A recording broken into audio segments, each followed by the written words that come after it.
All right, welcome to the Algebra 1 Review Guide, Chapter 2. So I should say Chapter 2, Review Guide number 2 on your worksheet. And here we go. Write the sentence as an inequality. So the number d minus 2, so d minus 2 is less than negative 1. It's not asking you to solve, but you could.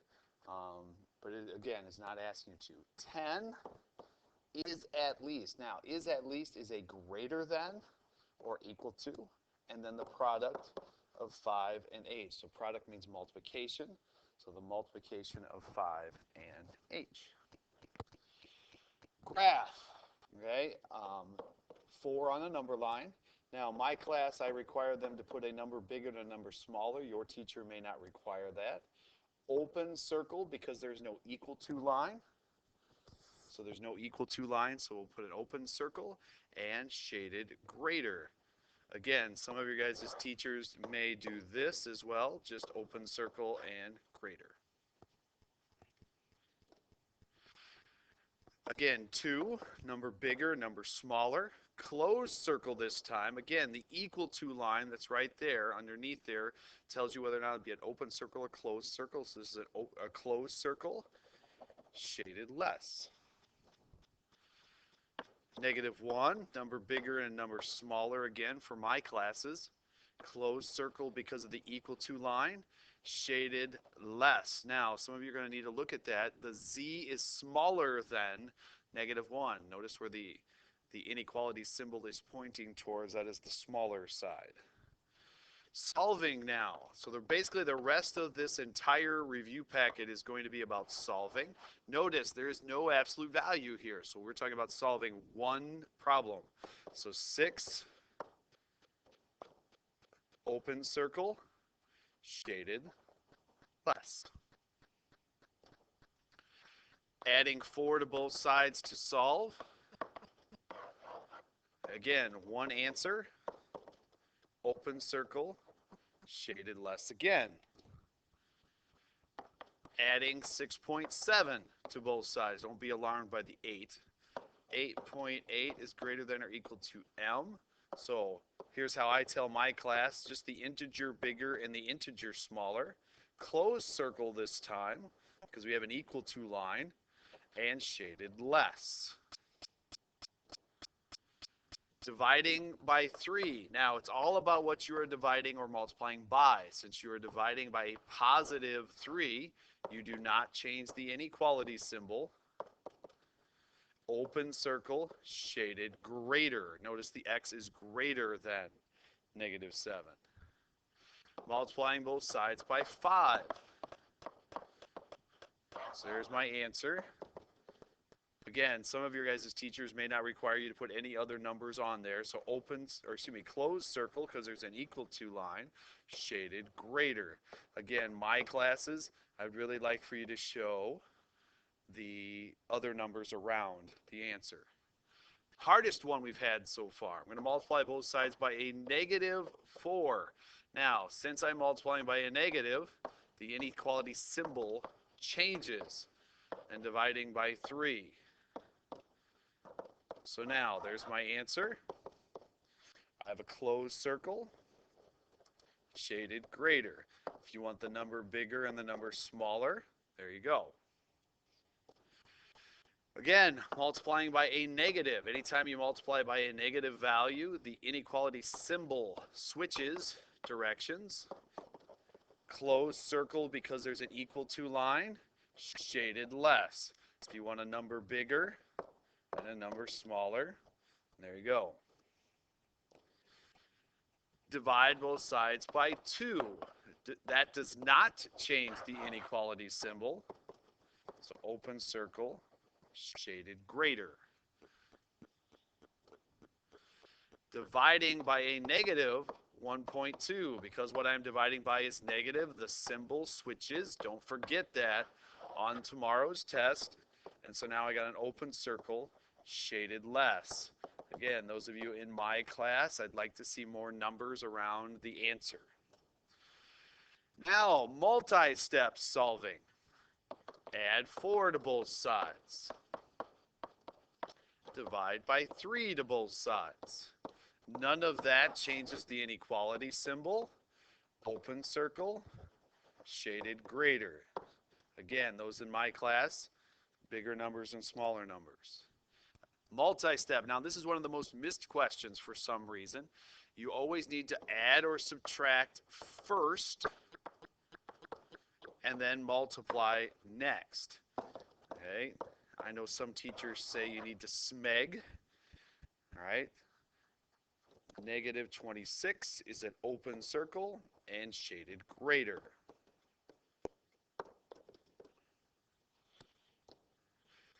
Again, multi-step. You have ends on both sides of the problem, so you need to get the ends on the same side.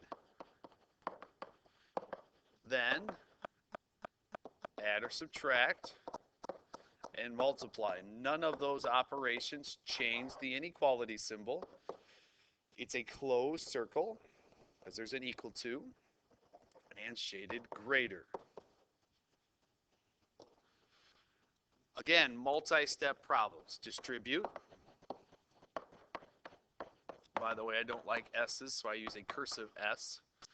I'm going to add to get the S's on the same side. So it's 3S. Add 10. So running out of space over there. 14. Dividing by positive 3, I get 14 thirds. So now, on my number line, again, for my classes, I want the integer bigger and smaller. That's about 4.6. So you're talking about 5 and 4. It's a closed circle, shaded less. Distribute again. 12t plus 54 is less than or equal to 12t minus 1. When I go to get the letters on both sides, the variable on both sides of the problem, it cancels. So now it's an all or nothing situation. Is 54 less than or equal to negative 1? The answer to that is no. So it is no solution. Depending on your teacher, they may allow you to do any of these type, but no solution. The symbol, or just an NS. Next one, I'm going to distribute first. Again, same as last time. When I subtract the 3r, it cancels, so it's an all or nothing situation. This is infinitely many solutions, okay, or all real numbers. The graph of an infinitely many solutions is the whole number line. Inequality x is more than negative 6, and, notice the word and there, at most 8. So you're talking about x being more than negative 6, and at most 8. So now, graphing that inequality, my class, since there's more than one number, we don't need any more. Open circle, closed circle, and shaded in between. So x is at most 8, and more than negative 6. Solving compound inequalities now. When you subtract 1, you subtract 1 from everything. Don't just subtract 1 from one side and not the other. Dividing by 3 to everything. So now, negative 2 is the smaller number, 6 is the larger number. Both of them are equal to, so I'm shading both of them in and shading in between. Or situations. Ors are like two separate problems. If I solve the one on the left, you would multiply both sides by 4. Or if I solve the one on the right and divide by a negative. So now you have two situations. You have negative 5. You have negative 5 being the larger number and negative 20 being the smaller number. Open circle for negative 20 and less. Closed circle for negative 5 because it has an equal to and greater. Absolute value questions. Now, everybody listen up. If there is a less than or equal to, or excuse me, a greater than or equal to, this will be an or. A less than or equal to, this will be an and. So now, I decided this was going to be an or because there's a greater to or equal to. Anytime there's an or, that means there are two separate equations. The first one being greater than the positive, the second one being less than the negative. Now, here's what you got to think about. If it's an or situation, one of which is going to be greater than the positive or less than the negative because they need to go in opposite directions. Smaller than negative 10 and bigger than positive 10. So again, the word or means they're going in opposite directions. Less than the negative, greater than the positive. So this is an and. However, this side is a negative. That's a big red flag there. Again, let's talk. If you have an absolute value less than a negative, that never works. If you have an absolute value greater than a negative, that would be infinitely many. So again, because we are less than negative 4, I'm going to erase this here. It says we are less than negative 4. The answer to this question is no solution. Always isolate the absolute value, meaning whatever is inside the absolute value and everything else on the other side. This is a less than. Less thans are ands. Here's how I write it. Less thans are in between. So it's in between the positive and the negative. Think about that now for just a few seconds here. If you have an and situation, whatever is inside the absolute value has to be between the positive and the negative. So if I add 6 to both sides, or excuse me, to everything, I solve the graph, closed circle at 9, closed circle at positive 3, and shaded in between.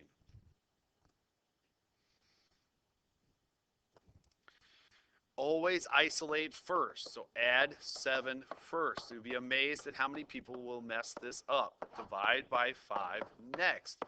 Again, always isolate the absolute value before actually deciding what it is. This would be a greater than symbol, so you're talking about an or. Okay, so b plus 8 is greater than the positive number 4, and b plus 8 is less than the negative number 4. Notice you're talking about the extremes. Smaller, greater than negative 4, less than negative 12. Open circle, because there's no equal to line on either one. Isolate first. Less than is an and. Let's go over this one more time. It's less than the positive, but greater than the negative. It's in between is the best way for me to describe it. The positive number 5 and the negative number 5. Now, solving a compound inequality. I add 2 to everything and divide everything by a negative 3. Now, our rules about dividing still apply. If I end up dividing by a negative, all of the inequality symbols must change direction. When I graph it, I have to realize that negative 7/3 is the smallest and 1 is the largest. So open circles for both and shaded in between. The next one goes back to what we talked about before. If I subtract 10, I get greater than a negative. If you go back a few slides, and we talked about anytime there's a negative over here, that is a big red flag. And so this one is greater than a negative, and that is all real numbers. Infinitely many solutions. Infinity. The graph of an infinitely many solutions is the entire number line. Safety regulations require that the height of a guardrail is 106 centimeters with the absolute deviation of no more than 7, right? And solve the absolute value inequality that represents the acceptable heights. Absolute value inequalities. X minus the acceptable, or what you want. Well, you want 106 centimeters. Is no more than, so it's less than, 7. There's how to write the absolute value. Whatever the acceptable is, and then whatever your deviation is. And is an or, excuse me, a less than is an and question. So it's less than the positive greater than the negative. How I describe it in my class, it's in between the positive and the negative. So you add 106, and you're talking about centimeters. So that concludes our Chapter 2, Algebra 1, Chapter 2 review guide. If you have any questions, please make sure you talk to your teacher